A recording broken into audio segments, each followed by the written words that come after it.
Our mind is a perfect mystery.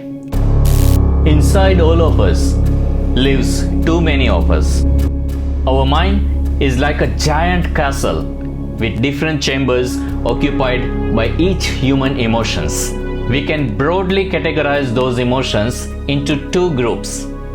First group of positive emotions and second group of negative emotions. Both live on different floor of the castle and they are not happy to share the floor. The dominating floor of the emotions will acquire the top floor of the castle and will determine our personality as a whole. So, for example, if negative emotions like hate, anger, jealousy live at the top floor of our mind, we develop a negative personality and vice versa. That is the reason when you see a negative character in a person, it is more likely that the same person attracts more characteristics from the same negative group.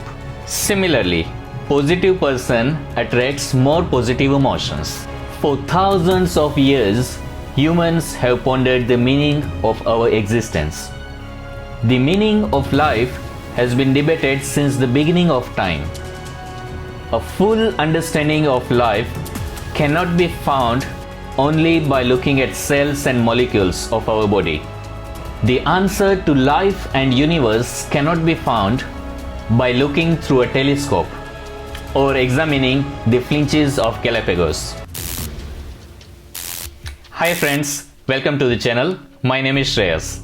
So, is it possible to shift the destructive or negative characteristics from the top floor of our mind to the lower floor? Certainly, everyone can overcome the self-destructive habits and get on track toward leading a more positive life. But first step to fixing the destructive habit is to accept that you have one. These are 7 destructive habits to consider eliminating for a more positive lifestyle. Number 1. Habit of mindless scrolling through the social feeds. We are addicted. We need to admit it and quit it. Research shows that an average person spends about 3 hours a day mindlessly scrolling through the social media. Even worse, checking your phone when you wake up. I used to do it until I realized how much it affected my daily productivity. If you check your phone right when you wake up, the chances are you'll check your phone a lot more throughout the rest of the day. Try going the first hour when you wake up without checking your phone. It actually is quite peaceful. Number 2. Habit of hitting snooze. Just get up when your alarm goes off. Snoozing creates a vicious cycle. The habit of snoozing confuses our brain and our internal body clock.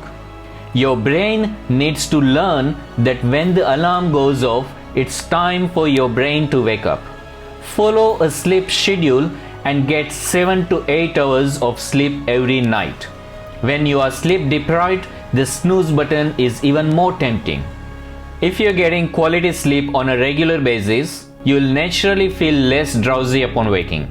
Create a bedtime routine. Avoid heavy meal, alcohol, caffeine and electronic gadgets. Instead, take a warm bath. Practice meditation. Read book under soft lights. Number 3. Hanging out with bad influences. Toxic friend or hanging out with a bad crowd.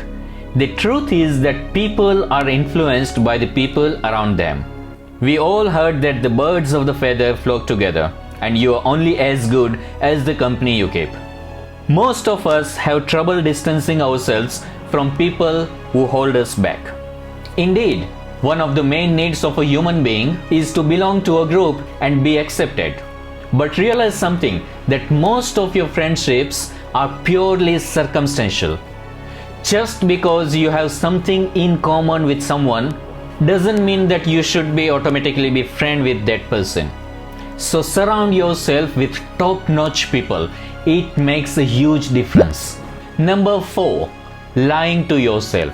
The worst thing you can do to your happiness is fall into the habit of lying to yourself. Interestingly, as a human, you are much more conditioned to detect whether someone is lying to you than you are to detect whether you are lying to yourself. Do what you want to do, say what you want to say, Live how you want to live. If you disagree with something, speak up. Or just say nothing and don't do it anyway. Number 5. Being a yes person. Don't say yes because you feel like you have to, or because you don't want to disappoint someone. The ability to communicate no gives you a sense of empowerment. Use the phrase I don't instead of I can't.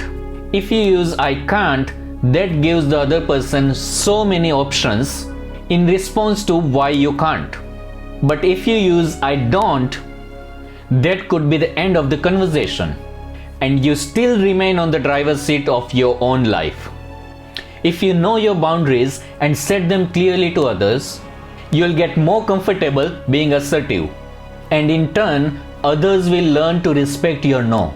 Number 6. Habit of overthinking. We all overthink from time to time, but sometimes it becomes destructive habit that we just can't escape.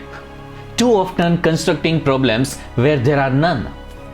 And it isn't just past experiences we can't let go of. Chronic worry about future events or catastrophizing is another form of overthinking, and it has a nasty way of creating self-fulfilling prophecies.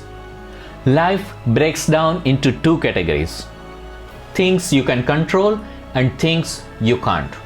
Know the difference. Focus on the former and forget about the latter. Number 7. Feeling entitled. A lot of us feel like we are entitled to something, like we deserve happiness, friends, success, like we are supposed to have it easy, like all the stars will align for us and everything will work out better than we planned. That couldn't be further from the truth. Doesn't matter who you are, where you are from, or what you have done with your life thus far. Don't act entitled. In doing so, you are inadvertently setting yourself up for continued disappointment. Nothing is given, everything is earned. So that's it guys, I really hope you enjoyed the video. Thanks for watching. I wish you a day full of joy and happiness. Bye for now.